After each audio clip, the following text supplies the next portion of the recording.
Bonsoir à tout le monde.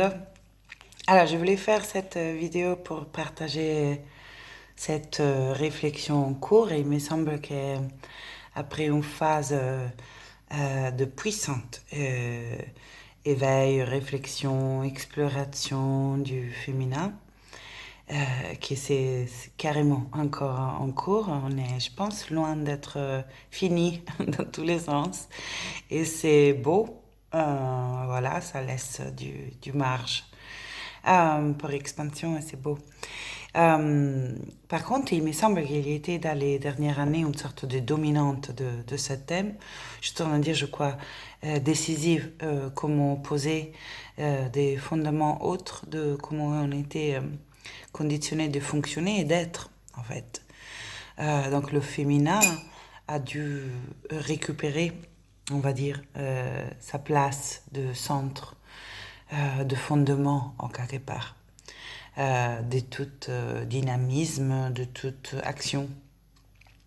C'est qu'une action puisse surgir d'un lieu d'écoute profonde.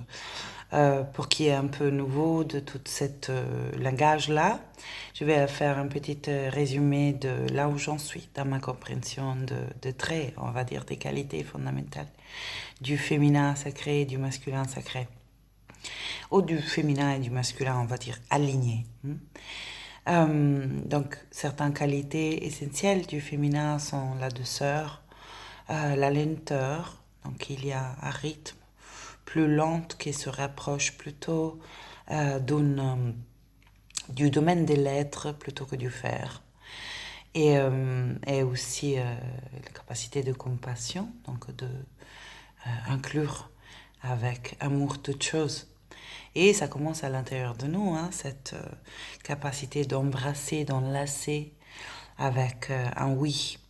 Les contradictoriétés, les contradictions de l'être humain, ou alors les polarités inévitables de l'expression de la vie intérieure, donc ce qu'on appelle nos densités, et aussi nos fragilités, nos vulnérabilités, nos zones d'ombre, donc des zones dans lesquelles la lumière de la conscience qui transmute n'est pas encore arrivée. Donc le féminin est cette capacité aussi d'écoute, de descente à l'intérieur, et un état de réceptivité du soi, réceptivité de ce qui est dans cet arrêt du faire peut descendre. Inspiration, intuition, vision, guidance, canalisation. Donc, en quelque part, il y a cette polarité à l'intérieur de chaque être humain, des hommes comme les femmes. Hein. Quand je parle du féminin, je ne parle pas de la femme, je parle vraiment de la polarité féminine qui existe en toute chose. Cette yin qui ralentit, qui s'ouvre à recevoir, qui peut accueillir ce qui est, le vivant à l'intérieur de nous, pour les êtres humains, le vivant tout court, la manifestation de la vie, entre autres choses. Donc, il y a aussi l'intuition, la capacité des qualités du féminin sont la capacité de recevoir. Donc, voilà, est réceptive. Donc, ce n'est pas ce n'est pas dans le, comment dire, un mouvement vers l'extérieur. Et plus vers l'intérieur. Elle laisse rentrer des choses. Il laisse rentrer et on entoure, on va dire, d'amour, ce qui rentre. Et ça c'est le féminin, des qualités de la polarité masculine, elles sont l'action.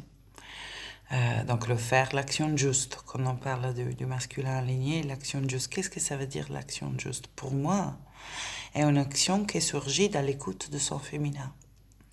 Donc, n'est pas une action déconnectée d'une guidance intérieure, n'est pas une action déconnectée dans une intégrité, on va dire, avec des valeurs, avec des besoins, avec une guidance, mais une action qui surgit donc dans cette écoute, et donc une action qui intègre, on va dire.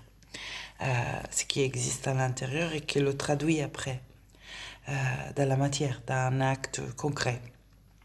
Et aussi, une autre qualité du masculin aligné est la protection, la planification. Donc, et par exemple, en concret, terre-terre, chez les êtres humains, c'est si le féminin est recevoir une inspiration, le masculin est la partie qu'on nous traduit après dans la matière, cette inspiration. Et on a besoin d'une stratégie, on a besoin d'une logique, on a besoin d'un raisonnement, toute qualité de la polarité masculine, pour pouvoir traduire cette subtile en, en concret, voilà, dans une forme de réalité concrète. Donc, en quelque part, on parle du masculin aussi du terme du chevalier. C'est lui qui se met à service d'un élan né à l'intérieur. Et parfois, cette action juste, donc cet service, il devient une protection, il devient un non à quelque chose. Donc, on écoute, par exemple, d'un ressenti de danger, ou de peur, ou de mal-être. L'action du masculin aligné, on va dire, en écoute de cette guidance, devient un stop, devient un non, devient poser une limite. Voilà, aussi c'est là une qualité de la polarité masculine, cette capacité de poser la juste limite, ou la limite en écoute du soi et du juste. C'est aussi la sagesse, c'est la paternité, c'est le don, c'est l'encouragement.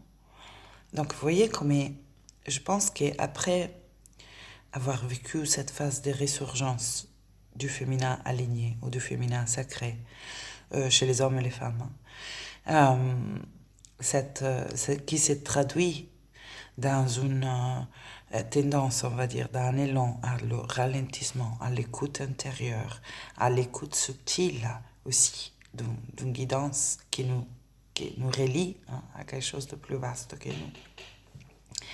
Dans cette tendance à glisser vers le oui, à ce qui est, plutôt qu'à lutter, à résister, à essayer de changer avec la force, quoi que ce soit.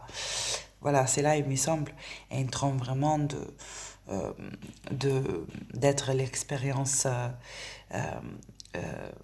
de plus en plus diffusée, on va dire, de la plupart des gens. Peut-être je suis très optimiste. En tout cas, il me semble qu'il y a carrément en résurgence et en ample diffusion cette majeure écoute et réintégration d'un féminin sain.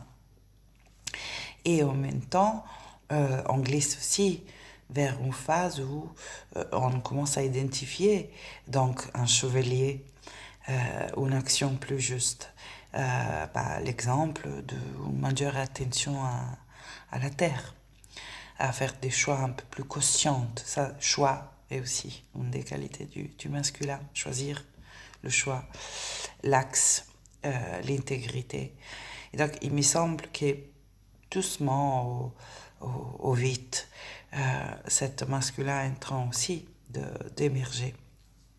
Et donc cette union des deux, cette communication entre les deux, parce que c'est le féminin à donner la direction quelque part, à montrer la direction, et le masculin à l'acter et à la protéger aussi, à protéger le monde intérieur, à tenir l'espace pour ça, être le gardien en quelque part de ça, dans la matière. Et ça, et je trouve ça très beau, qui est en train de se produire. Et c'est à l'évidence, ce n'est pas quelque chose de figé, qu'une fois que j'ai touché à une expression du féminin aligné, c'est gagné, c'est bon, c'est là. Non, et pareil pour le masculin, c'est un ajustement continu, donc est un choix qui se réitère en fait, de s'écouter, d'écouter, pas juste s'écouter, vraiment aussi écouter, sans même pas le soi, et de progressivement trouver le courage, la cohérence, l'attention, la présence pour l'action juste. Voilà, et donc ça serait un petit peu une nouvelle façon de fonctionner qui se traduit dans la quotidiennité de demain pour nous tous en est-ce qu'avant de cette action, comment je me sens par rapport à cette action, de quel lieu en moi surgit, est-ce qu'il y a une action qui surgit de la peur et quelle action donc est juste vis-à-vis de cette peur? Est-ce que c'est une action qui la, comment dire, qui la renforce, qui n'a pas de recul par rapport à ça? Ou est-ce que c'est une action qui considère et qui pourtant amène une ouverture autre? Ou alors, est-ce que cette action est née d'un plan intellectuel, une habitude qui se répète inconsciemment en façon de fonctionner comme ça, comme je me suis connue d'être jusqu'à là? Ou est-ce qu'elle surgit d'un élan? Est-ce que, voilà, toute cette question-là désamorce en quelque part l'habitude à en agir déconnecté de l'être. Et tout comment l'être sans l'agir, à certains points, est stagnation ou bien manque d'engagement avec le réel. Parce qu'on peut aussi courir, non, courir les risques, je ne sais pas ce que j'ai envie de dire. On peut glisser dans un excès de polarité yin aussi. Ou alors dans un manque de suffisante présence du yang. Et c'est le cas, par exemple, des grandes inspirations qui ne sont jamais traduites en actes. Donc là où cet état de réceptivité, en quelque part, ne rencontre pas après la matière ou une stratégie pour devenir vie concrète, bah, ça reste une épouse intérieure en attente de son chevalier. Tout comme le chevalier sans l'épouse, il est, comment dire, il ne connaît pas la vibrance de la vérité de la vie dans l'instant. Donc l'action déconnectée de l'être, l'action pour conditionnement, l'action pour peur, l'action pour rassurance, l'action inconsciente en fait, non reliée intérieurement, et dans cet intérieur, comme c'est là qu'on rencontre la vastité du tout et l'unité avec cette vastité, et l'action aussi déconnectée du tout,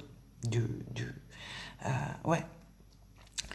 Donc, voilà, j'ai posé des questions par rapport à d'où surgissent mes actions, et c'est quand il y a besoin d'une action, parce que l'épouse, c'est son seul, son chevalier qui est traduit dans la matière. Ou alors, c'est où que je me retrouve à vivre des sentiments inconfortables vis-à-vis de certaines conditions, mais ne suis pas une action d'ajustement, des limites par exemple. Ben, là, quand il n'y a pas cette connexion intérieure. Donc, je crois qu'on est très invité à que la danse entre les deux, il puisse se maintenir ouverte, vivante, voilà, puisse nous habiter le plus souvent possible.